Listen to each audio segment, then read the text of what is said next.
প্রধান বিচারপতি নিয়োগ, তত্ত্বাবধায়ক সরকার গঠন পদ্ধতি ও জরুরি অবস্থা জারির বিষয়ে। ঐকমত্য কমিশনের প্রস্তাব, প্রধান বিচারপতি নিয়োগ হবে আপিল বিভাগ থেকে। এই প্রস্তাবে সব রাজনৈতিক দলগুলো বিচার বিভাগকে তত্ত্বাবধায়ক সরকারের গঠন প্রণালী থেকে বাইরে রেখে যদি আরো একটা, দুইটা, তিনটা আমরা বিকল্প সাজাতে পারি, জাতীয়ভাবে ঐকমত্য আসা যায়, তখন সেগুলো বিবেচনা করা হবে। তবে এই বিষয়ে বিএনপি নির্বাচন চায়, সংস্কার তার মতো করে চায়। এটা করতে গিয়ে সে সার্কাসের মতো কাণ্ড করেছে। আমি কইছি না জোকারের মতো আচরণ করেছে, আপনারা বিচার করেন। সিলেটে বিএনপির একটা সভা করেছেন ওনারা, সেটি মির্জা আব্বাস আবার কইছে সরকার নির্বাচন এড়ায় যাওয়ার ষড়যন্ত্র করিচ্ছে। ঐকমত্য কমিশন কয়েকটি সিদ্ধান্তে চূড়ান্ত হয়েছে, যেমন তত্ত্বাবধায়ক সরকার, প্রধান বিচারপতি নিয়োগে সকল রাজনৈতিক দলগুলো একত্রিত হয়েছে। কিন্তু একত্রিত হলেও কিছু বিষয়ে এখনো পর্যন্ত বিএনপি দ্বিমত রয়েছে, অর্থাৎ বিএনপি সালাউদ্দিন আহমেদ এই বিষয়গুলো মানতে নারাজ। কি কি বিষয় সেটা নিয়ে আলোচনা করব। এর আগে পিনাকি ভট্টাচার্য এই নির্বাচন, এই সংস্কার কমিশন এবং বিএনপির কিছু আওলাদোলা সিদ্ধান্ত নিয়ে গুরুত্বপূর্ণ কিছু চমকপ্রদ আলোচনা করেছেন। আলোচনা শুনলে বুঝতে পারবেন যে এই যে কমিশন গঠন করা হয়েছিল, এই কমিশনগুলো ভুল এবং সঠিক কতটা হয়েছে, এবং বিএনপির রাজনীতি বা বিএনপির ভুল সিদ্ধান্ত নিয়ে তিনি কিছু নতুন তথ্য দিয়েছেন। চলুন তার আলোচনা শুনবো, এরপর বিশ্লেষণ করবো। এটা সার্কাস দেখবেন। আঙ্গের ক্ষুদ্রকালে একটা বিখ্যাত সার্কাস ছিল, নাম ছিল দ্য রওশন সার্কাস। সার্কাসে তো হাতি ঘোড়া থাকে, ওগুলো তো দেখবার জন্য যাইতামই, কিন্তু এটার সাথে সবচেয়ে ইন্টারেস্টিং ছিল জোকার। জোকার দেখার জন্য আমরা যাইতাম। জোকার আর পারফর্মারের তফাৎ বুঝেন। জোকার কিন্তু সার্কাসের সব ক্যারিকাচার করতে পারে, কিন্তু শেষে যাইয়া এমন একটা ভজগট বাঁধায় ফেলে যে সেটা হাস্যকর হয়ে যায়। বিএনপি নির্বাচন চায়, সংস্কার তার মতো করে চায়। এটা করতে গিয়ে সে সার্কাসের মতো কাণ্ড করেছে। আমি কইছি না জোকারের মতো আচরণ করেছে, আপনারা বিচার করেন। সিলেটে বিএনপির একটা সভা করেছেন ওনারা, সেটি মির্জা আব্বাস আবার কইছে সরকার নির্বাচন এড়ায় যাওয়ার ষড়যন্ত্র করিচ্ছে। আবার সেই পুরানো কাসন্দি, আবার ঘুরে ফিরে নির্বাচন। ইলেকশন ফেব্রুয়ারিতে হবে, কথাবার্তা তো হয়ে গেছে, 1 মাস হয়েছে। আবার আমাবস্যার পূর্ণিমার বাতের ব্যথা যেভাবে চেগে ওঠে না, উনকে করে উনাদের নির্বাচনের ব্যথা চেগে ওঠে মাঝে মাঝে। ওই একই মিটিং এ মির্জা ফখরুল সাহেব ছিলেন। উনি আবার কইছে নির্বাচিত সরকারের চেয়ে কোন সরকার শক্তিশালী হইতে পারে না। জিয়া রহমানের যে সরকার আছিল, জিয়া রহমান ক্ষমতায় না, ওটা কি নির্বাচিত সরকার ছিল? ওটা শক্তিশালী সরকার ছিল না? কি কয় আর কি না কয় তার কোনো ঠিক ঠিকানা নাই। আচ্ছা, যাই হোক, কেমন শক্তিশালী সরকার তৈরি করবে বিএনপি, ওটাই তো ক্ষমতা তেজপি, তাই না? সবাই মনে করিচ্ছে। আমি মনে করি কিনা সেটা বড় কথা না, অনেকেই মনে করে আর কি। তো বিএনপি কেমন শক্তিশালী সরকার তৈরি করবি, এটার একটা স্যাম্পল দেখি। হ্যাঁ, আসেন দেখি বিএনপি কেমন শক্তিশালী দল। আসেন, এডিটর সাহেব দেখান। এই চুপ, একদম চুপ প্লিজ। একটা কথা বলে আমি বের হয়ে যাবো এখান থেকে, প্লিজ প্লিজ। সবাই চুপ করে থাকেন, ধন্যবাদ। চুপ করেন প্লিজ। আপনারা বসেন না ভাই, আপনারা বসেন, এভাবে জোরদার করতে পারেন না, আপনারা নিজেরা বসে যান।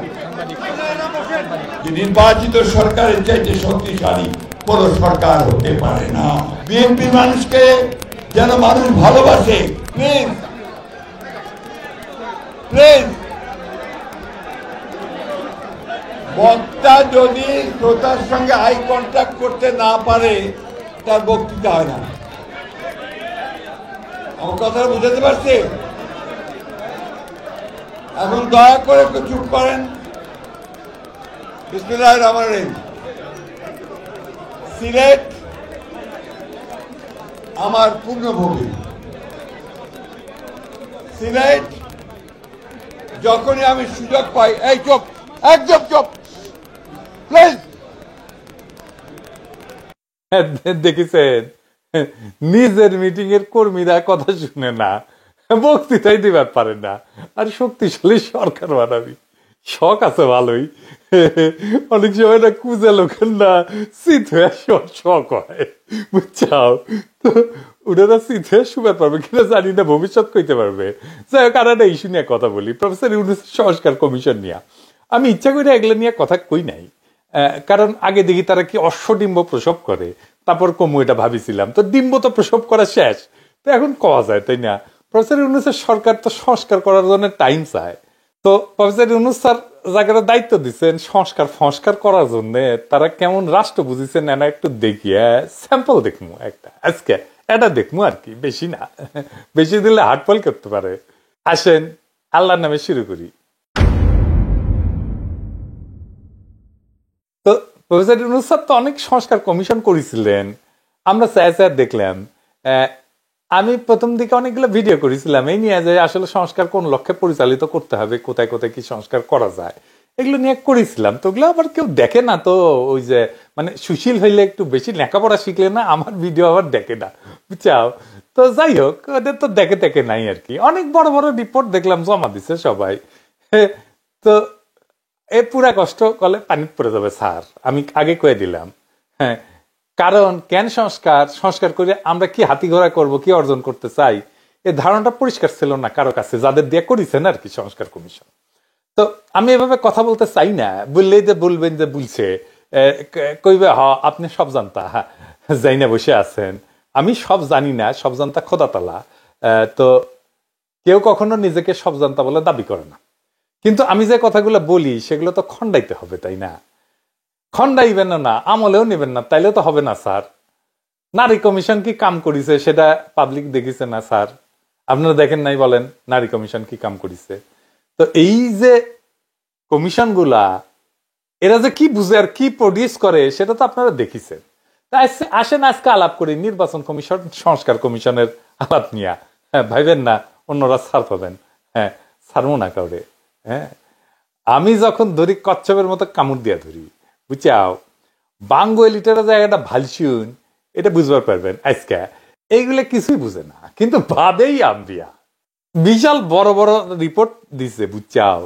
হ্যাঁ, তো যেন আমরা কই সবাই মিলে যে যা তুই পারু, তুই লারু, তোর নানির নাম জহরা, তাই তোর তো মহড়া। হ্যাঁ, এই যে নির্বাচন কমিশন সংস্কারের সুপারিশ দিছে না। হ্যাঁ, প্রফেসর ইউনূস স্যার আপনার কই, আপনি তো নিয়োগ দিছিলেন সবাই রে, কোথাও লিখিছে যে সুপারিশ কেন করিচ্ছে, এই সুপারিশের দরকার হইল কেন, এই সুপারিশ বাস্তবায়িত হইলে কি হাতি ঘোড়া বজরা পানসি হবে, আর না হইলে কি ক্ষতি হবে, কইছে কয় নাই। তো সুপারিশ কেমনে লেখা লাগে সেটাই তো বুঝে না ওরা স্যার। কাগরে দিছেন এটা দেখেন, এটা ফর্মুলা দিছে, ফর্মুলা দিছে যে দলের প্রধান আর প্রধানমন্ত্রী আলাদা মানুষ হবে, মানে রাষ্ট্রের নির্বাহী আর দলের প্রধান আলাদা হবে। কেন হবে কোনো ব্যাখ্যা নাই, কিন্তু তাতে কি হবে, কোনো হবে না। আর এটা সোভিয়েত ইউনিয়ন হবে, রাষ্ট্রের প্রধান হিসেবে একজন কাঠের পুতুলকে বসাবে, আর দলের প্রধান থাকবে দলের প্রধান। এ স্ট্যালিন না, এটা করতে পারে।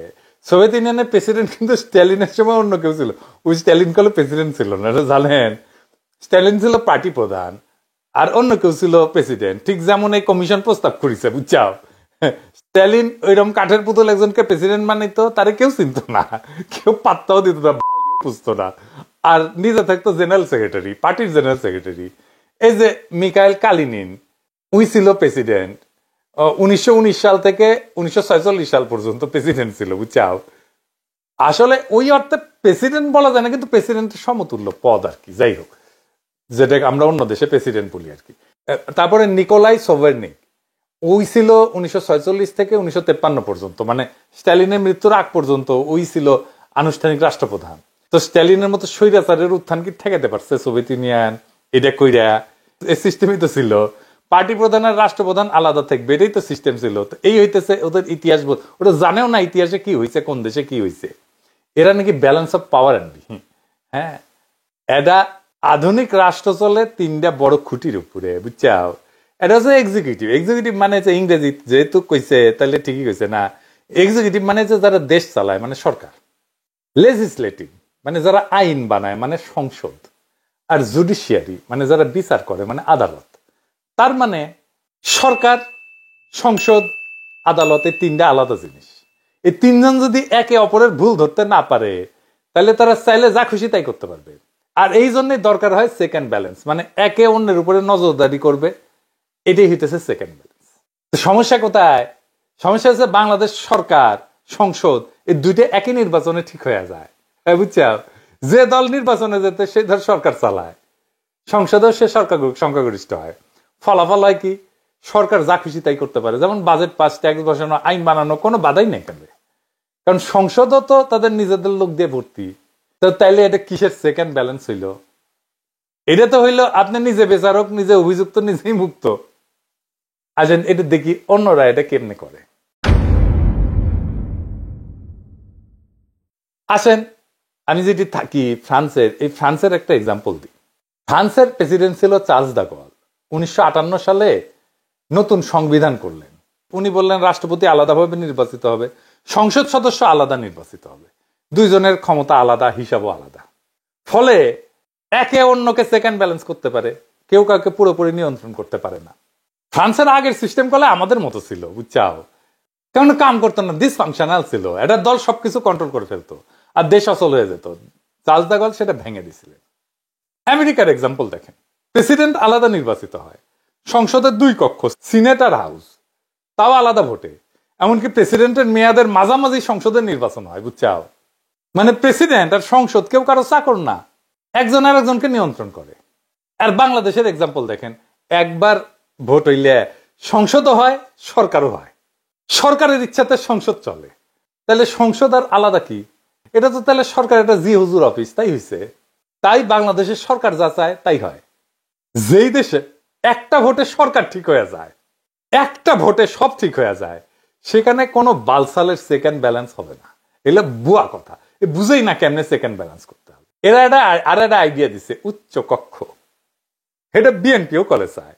বিএনপির 31 দফা স্পষ্ট লেখা আছে, উচ্চ কক্ষতে থাকবে এলিটেরা, মানে সাংবাদিক থাকবে, সাহিত্যিক থাকবে, ডাক্তার থাকবে, ইঞ্জিনিয়ার থাকবে, প্রফেসর থাকবে এরা। তো এটা ইংল্যান্ডে আছে। তারেক রহমান দেখিছে এটা, ইংল্যান্ডে উনি থাকেন, তাই এটা আনাই লাগবি। দেখবেন আছে প্রস্তাবে ইংল্যান্ডের NHS এর মতো করে স্বাস্থ্য ব্যবস্থা করবি ওরা। তো দেখিছে এটা করাই লাগবি। হ্যাঁ, বুঝছাও, টিনেজার পোলাপাট আছে না, ওরা ডাক্তার দেখলে কয় এটা মুই হোম, ইঞ্জিনিয়ার দেখলে কয় এটাও মুই হোম, আর সিনেমার নায়ক দেখলে কয় এটা মুখ হবাই হবে। তা বিএনপি যেটা দেখিছে সেটা তাকে হবাই হবে, বুঝছাও। আসেন আমরা দেখি উচ্চ কক্ষ কেমন ভালসুনের মতো একটা বালসাল আইডিয়া দেখি। আসেন, এই আইডিয়া বাংলাদেশে সবার প্রথমে দেয় যশোরে সিরাজুল আলম খান। সিরাজুল আলম খান আমার আগের এপিসোডে দেখেছেন চিত্তরঞ্জন সুতার, রয়ের এজেন্ট, ওর শিষ্য ছিল। এরপরে জাসদ এটা পূর্ণ উদ্যমে প্রচার করতে থাকে। এরপর আর এক জাসদ ভারতীয় দালাল আসমরব বিভিন্ন টক শোতে তাদের এই আইডিয়া প্রচার করতে থাকে। আপনারা দেখেছেন 2011 থেকে 16 সালের মধ্যে ওই TSC থেকে সাঙ্কারপুল যাওয়ার সময় রাস্তার পাশের দেয়ালে জাসদের এই উচ্চ কক্ষের বিশিষ্ট সংসদের দাবিতে গ্রাফিতি আকারে লেখা থাকতো। আর বিএনপি কিনা সেই ইন্ডিয়ান দালাল জাসদের প্রোগ্রামকে নিজেদের পলিটিক্যাল ম্যানিফেস্টোতে ঢুকাইলো। কেন ঢুকাইলো? কোনো ব্যাখ্যা নাই। এইসব হইতেছে কিয়ামতের আলামত, বুঝছাও। ভারতীয় মার্কামারার দালাল সিরাজুল আলম খানের কোন প্রস্তাবকে তো দেখা মাত্র ডাস্টবিনে ছুঁড়ে ফেলা উচিত, অথবা টয়লেটে ফেলে ফ্ল্যাশ করে দেওয়া উচিত। এটা ঠিক। উচ্চ কক্ষ পৃথিবীর বিভিন্ন দেশে প্রচলিত আছে। আমেরিকা আছে, গ্রেট ব্রিটেন আছে, রাশিয়া আছে, জার্মানিতে আছে, পাকিস্তানে আছে, আর ভারত মাথায় আছে। তো উচ্চ কক্ষ কেন প্রয়োজন এটা একটু বুঝে দেখি। আমার আগের এপিসোডে করলে আমি এটা ব্যাখ্যা করেছিলাম, তারপরে আরেকবার একটু বুঝে দেখি। এটা তখনই প্রয়োজন যখন রাষ্ট্রের আইনসভায় সরাসরি জনগণের ভোটে নির্বাচিত সদস্য ছাড়াও অন্য সদস্যদের প্রয়োজন হয়। কারা সেই অন্য সদস্য? America, Russia, Pakistan, Germany, Bharat মাতা সব দেশে হচ্ছে ফেডারেল সরকার ব্যবস্থা। অর্থাৎ দেশগুলা অনেকগুলো স্টেট, প্রভিন্স বা প্রদেশের সমষ্টি। ফেডারেল সরকার খালি যেসব পাওয়ার তাদেরকে দেওয়া আছে সেসব নিয়ে ডিল করে, যেমন প্রতিরক্ষা, পররাষ্ট্রনীতি ইত্যাদি। সেই সব দেশে সরাসরি জনগণের ভোটে নির্বাচিত সদস্য ছাড়াও রাষ্ট্রের স্টেক হোল্ডার হিসেবে প্রদেশগুলোকে ধরার কারণে স্টেটগুলাও তাদের প্রতিনিধি পাঠায় আইনসভায়। স্টেটস অথবা ফেডারেশনের সদস্যদের পাঠানো সদস্য দিয়ে গঠিত হয় আইনসভার উচ্চকক্ষ। আর গ্রেট ব্রিটেনে অ্যারিস্টোক্র্যাট আর চার্চ অফ ইংল্যান্ডের বিশপরা উচ্চকক্ষের সদস্য, কারণ তারা ঐতিহাসিকভাবে গ্রেট ব্রিটেনের রাষ্ট্র কাঠামোর গুরুত্বপূর্ণ স্টেক হোল্ডার। একটা সিরিয়াল আছে ডাউনটাউন এবে, যে কোনো বিল উভয় কক্ষে পাশ করা লাগে আইন হতে হইলে। অর্থাৎ উচ্চ কক্ষ নিম্ন কক্ষের পাঠানো বিল ওভাররুল করে দিতে পারে অথবা পাল্টাই দিতে পারে। এন্ড বাংলাদেশ কি ফেডারেল রাষ্ট্র বলেন তো? এটা একটা ইউনিটারি রাষ্ট্র। এখানে ওই যেগুলো রাষ্ট্রের কথা বললাম ওই রাষ্ট্রগুলোর মতো বড় ডাইভার্স প্রদেশ বা স্টেট নাই, যাদের নিজস্ব আলাদা আলাদা এক্সিকিউটিভ আছে, আইনসভা আছে, জুডিশিয়ারি আছে, তা তো না। তাহলে বাংলাদেশের উচ্চ কক্ষের কি প্রয়োজন বলেন তো? কোনো প্রয়োজন নাই। ক্ষুদাই খালি খালি জনগণের টাকা এদের পালতে, এদের খরচা করতে হবে, এদের বেতন দিয়ে পালতে হবে না। যেসব দেশ ইউনিটারি রাষ্ট্র ব্যবস্থা, যেমন Sweden, Norway, Denmark, Finland, Israel, তুরস্ক, গ্রিস, শ্রীলঙ্কা, প্রত্যেকটা এক কক্ষ বিশিষ্ট আইনসভা। বাঙ্গুল্যান্ড বিশ্বে ইউনিক হবে যদি আইনসভায় উচ্চ কক্ষ বানায় এই ইউনিটারি রাষ্ট্র নিয়ে। খালি জাপানে একটা ইউনিটারি রাষ্ট্রের 2টা কক্ষ আছে, কারণ জাপান একটা কনস্টিটিউশনাল মনার্কি। কিন্তু সেখানে 1869 সালে জাপানের সম্রাট মেইজির নেতৃত্বে সামুরাইদের বিরুদ্ধে মেইজি বিপ্লব হওয়ার পরে জাপানের সম্রাট গ্রেট ব্রিটেনের মতন করে একটা অ্যারিস্টোক্রেসি তৈরি করে, যারা উচ্চকক্ষের সদস্য হইত। এটা তাদের ইতিহাসের সাথে যুক্ত। এই ধারা চলে এসে আজকে জাপানের গ্রেট ব্রিটেনের মতো 2টা কক্ষ। বাঙ্গুল্যান্ডের তো কনস্টিটিউশনাল মনার্কি না, অ্যারিস্টোক্রেসিও না, তো তাইলে কেন উচ্চকক্ষ? এটার তো ব্যাখ্যা নাই কোনো এদের কাছে। সুইডেন, ডেনমার্ক, নরওয়ে এই সমস্ত দেশ কনস্টিটিউশনাল মনার্কি হওয়া সত্ত্বেও খালি অ্যারিস্টোক্রেটদের দিয়ে কোনো উচ্চকক্ষ বানায় তাদের এম্পাওয়ার করে নাই। তাহলে এখন বাংলাদেশে প্রস্তাবিত উচ্চকক্ষের সদস্য কারা হবে, আর তারা কাদের প্রতিনিধিত্ব করবে? জনগণের সরাসরি ভোটে নির্বাচিত সদস্যরা তো জনগণের প্রতিনিধি হিসেবে আইনসভার নিম্ন কক্ষে থাকতেছিনি। আমরা বাংলাদেশের বৃহত্তম রাজনৈতিক দল বিএনপির 31 দফা বিশ্লেষণ করে দেখি, এখানে 6 নম্বর দফায় বলা আছে উচ্চকক্ষ বলতে তারা কি বুঝে আর তাদের সদস্যরা কাদের প্রতিনিধি। আসেন এটা একটু দেখি। বিএনপির 31 দফাতে স্পষ্ট লেখা আছে তারা উচ্চকক্ষে সমাজের এলিট সুশীল শ্রেণীকে বসাবে, প্রফেসরকে বসাবে, শিক্ষাবিদকে বসাবে, বিজ্ঞানীকে বসাবে, সাংবাদিককে বসাবে, সমাজ বিজ্ঞানীকে বসাবে, ইত্যাদি ইত্যাদি ইত্যাদি ইত্যাদি ইত্যাদি। তারা বুঝাতে চাইছে যে আমরা আম জনতা হচ্ছে চাষা ভুষা, মাথায় কিছু নাই, আমরা কিছু বুঝি না। এইসব এলিট সুশীলরাই হচ্ছে রাষ্ট্রের বিবেক, তাদের মাথায় বুদ্ধি আছে, তাদের ধন বড়, তাদের নলেজ বড়, তারা যা বলবে, যা বুঝবে, আমাদের চাষা ভুষাদের সেটাই মেনে নিতে হবে। এইসব সুশীলরা আমাদের চাষাদের পাশ করা বিল ওভারঅল করে দেবে, নিজেদের ইচ্ছে মতো সুশীল প্রগতিশীল ধারা যোগ করে আইন বানাইতে পারবে। আমরা এখানে যাদের আমাদের প্রতিনিধি পাঠাই যে আইন বানাবো, সেটাতে সুইরা ফেলে দিতে পারবে। এইটা দিয়ে আর বোঝানো হয়েছে আওয়ামী লীগ আমজনতার সরকার ছিল, কিন্তু আমজনতার সরকার থেকে ফ্যাসিস্ট হয়ে গেছে। এর উপরে যদি আওয়ামী সুশীল থাকতো তাহলে ওদেরকে লাইনে আনবার পারতো। কিন্তু আওয়ামী ফ্যাসিবাদ কে প্রতিষ্ঠা করছে? আওয়ামী সুশীলরাই প্রতিষ্ঠা করছে। আওয়ামী লীগের নর্মাল কর্মী সমর্থক যতটা উগ্র, আওয়ামী লীগ সুশীলরা তার চেয়ে শতগুণে উগ্র। মতি মাহফুজ, জাফর ইকবাল, শাহরিয়ার কবির, সুলতানা কামাল, মুনতাসির মামুন, অমি পিয়াল, নিঝুম মজুমদার, মুন্নি শাহ, সন্তোষ শর্মা, যত নাম আছে সব কয়টা ভয়ঙ্কর লেভেলের উগ্র চেতনাজীবী। আর এই সমস্ত আওয়ামী সুশীলেরা না থাকলে আওয়ামী লীগ কখনোই এত উগ্রতার দিকে যাইতো না। এরাই আওয়ামী ফাঁসিবাদের বয়ান তৈরি করেছে এবং এর ভিত্তি তৈরি করেছে।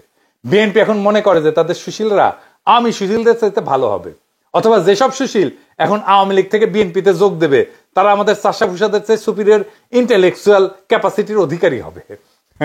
দেখিচ্ছি তো বিএনপির ইন্টেলেকচুয়াল ক্যাপাসিটি দেখিচ্ছি আমরা, বুঝছাও? এক এক করে ধৈর্য দেখাই দেবো যে কে কি মাল, বুঝছাও? আমরা আম জনতা এটা কখনো মেনে নেব না, কখনো আপনারা মানবেন না, উচ্চ কক্ষ মানবেন না, সুশীলদের চুতিয়াগিরি মানবেন না, ওদেরকে দিয়ে উচ্চ কক্ষ বানাইতে দিবেন না। বর্ষা বিপ্লব শুধু হাসিনার পতনের ডাক ছিল না, ছিল রাষ্ট্রের এই বেহায়া কাঠামো ভাঙার শপথ, ছিল এই সুশীল এলিটদের চুতিয়াপনা ধ্বংস করে দেওয়ার শপথ। আর এখন বিএনপি সেই ভাঙা কাঠামোর নতুন রং তুলি দিয়া উচ্চ কক্ষ বানাবে, সুশীল এলিট বসাবে, প্রফেসর, সাংবাদিক, টকশো রত্নরা আইন বানাবে। মানে আম জনতার ভোটে আসা প্রতিনিধি থাকবেন নিচে, জ্ঞানের জাহাজেরা থাকবে উপরে। এটাই নাকি গণতন্ত্র। হ্যাঁ, দলের প্রধান আর রাষ্ট্রপ্রধান আলাদা করে তো তারেক রহমান আসুক আর যেই আসুক, আমরা কি তৈরি করবো আর একটা গরিবের স্টালিন? নিজে থাকবে দলে আর সরকারের মাথায় বসাবে একখান কাঠের পুতুল। ইতিহাসটা এই সার্কাস আগেই দেখিছে, আরেকবার দেখবে, আরেকবার আমরা এটা দেখবো না। আমরা সুশীলের রাজত্ব চাই না, আমরা এলিটদের রাজত্ব চাই না, আমরা চিনি এদের মুখ, এদের মিথ্যা। আমরা চাই জনগণের শাসন, উচ্চ কক্ষ না, উচ্চ জবাবদিহিতা চাই আমরা সরকারের কাছে। গণতন্ত্রের সার্কাস চলে না, এবার কেউ ছাড় পাবে না। এই বিপ্লব এলিটদের বিরুদ্ধে, এই বিপ্লব রাষ্ট্রের মালিকানা ফেরানোর জন্য, কাগজের সংস্কার না, ভালসুনের প্রস্তাব না। আমরা চাই জনগণের রাষ্ট্র, সে যেন বুঝে আমি প্রজা না, আমি দাস না, আমি রাষ্ট্রের মালিক। সেই শক্তি, যেই সংস্কার জনগণকে দিতে পারবে সেটাই আসল সংস্কার। আজ সেই সংস্কার করার সুযোগ ছিল, হেলায় হারাইলাম। তবে আজ না পারি এক সময় না এক সময় আমরা সেটা অবশ্যই করব। সেই দিন হবে জনগণের প্রকৃত মুক্তি, প্রকৃত বিজয়। সেই লড়াইয়ের পথ থেকে কখনো সইরেন না। আমরা সেই বিজয় আবার ছিনায় আনবো, একদিন না হয় একদিন, ইনশাল্লাহ। তারা আলোচনা শুনেছেন, শুনে বুঝতে পেরেছে যে তিনি যে কথাগুলো বলেছেন বিএনপি এবং সংস্কার কমিশন নিয়ে। কোন সংস্কার কমিশন কতটুকু ভালো করে সেটা আমরা জানি। নারী সংস্কার কমিশন কি করেছে, পুরো মুসলিমদেরকে একটা উত্তেজিত অবস্থায় করে দিয়েছিল এই নারী সংস্কার কমিশন। পাশাপাশি এই যে বিষয়গুলো ঐক্যমত হয়েছিল হচ্ছে তত্ত্বাবধায়ক সরকার এবং প্রধান বিচারপতি এবং দুইবারের বেশি কিন্তু আটকে আছে পিআরপি নির্বাচন। পিআর পদ্ধতির নির্বাচনটাকে আসলে বিএনপি মানবে কিনা? বিএনপি অবশ্যই এটা মানবে না, কারণ তারা কখনোই চাইবে না তাদের 40-50টা সিট কম হোক, এটা চাইবে না। অন্যদিকে এনসিপি যেহেতু চাচ্ছে, জামাত চাচ্ছে, ছোট দল সকলেই চাচ্ছে, সেক্ষেত্রে এটা হয়তোবা এদেরকে দিয়ে সরকার এটা মানিয়ে নিতে বাধ্য করবে। পাশাপাশি কিন্তু সরকারের যারা উপদেষ্টা রয়েছেন তাদের কিছু বক্তব্য এমন শোনা যাচ্ছে যে পিআর পদ্ধতি নির্বাচনে তারা এগোচ্ছে এবং সেই পদ্ধতিতে নির্বাচন করার জন্যই তারা প্রশাসন সাজাচ্ছে। তো এটা যদি হয় তাহলে হয়তোবা একটা বড় ধরনের আমি মনে করি সংঘাত সামনে হওয়ার আশঙ্কা রয়েছে। কারণ বিএনপি যদি 39% ভোট পায়, একটা জরিপে আজকে দেখলাম আন্তর্জাতিক জরিপ, যে বিএনপি 39% ভোট পাবে, জামাত 21% পাবে এবং এনসিপি 16% পাবে। তাহলে চিন্তা করতে পারেন যদি বিএনপি কে বাদ দিয়ে এরা জোট গঠন করে যদি নির্বাচনে সরকার গঠন করে তাহলে কোন দিকে যেতে পারে আর পরিস্থিতিটা, সেটাও কিন্তু আসলে দেখার বিষয়। তো এই কারণে বলতেছি যে আসলে সামনের রাজনীতি কি হয় সেটা এখনো পর্যন্ত ভালোভাবে বলা যাচ্ছে না। তো পিনাকি ভট্টাচার্য সংস্কার কমিশন এবং বিএনপি কে নিয়ে যে কথাগুলো বলেছেন সে কথাগুলো কেমন লেগেছে মন্তব্য